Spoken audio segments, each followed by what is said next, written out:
pressure area nga gimonitor sa pag-asa nahimo ng usa ka bagyo. Hinuon wala kini direktang epekto sa Kabisayan matud sa pag-asa. Si Luan Mirundina sa report.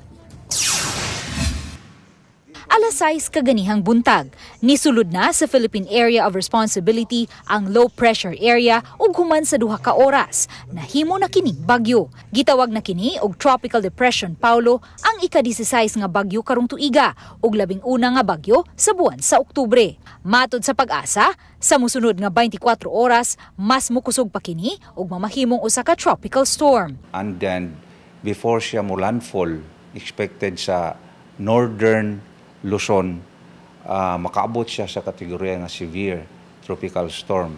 Hinuon base sa track sa bagyong Paulo, pa-northern Luzon ang direksyon nga subayo ni ini ug wa kini direktang epekto sa Kabisayan. Hinuon inanay ni ining pakusgon ang hanging habagat nga mohatod og mga pag-uwan. Na naman ta karon sa transition period from habagat to amihan. So hinahinay na siya, hindi ang hatak niya dili na kay kusog. Mag-expect lang ta og mga light to moderate ng mga pag-ulan, partly cloudy to mostly cloudy. Sa Northern Cebu, possible ang mga light to moderate ng mga pag-ulan. Uban ni Marlon Melgazo, Luan Mirundina, Balitang Bisdak.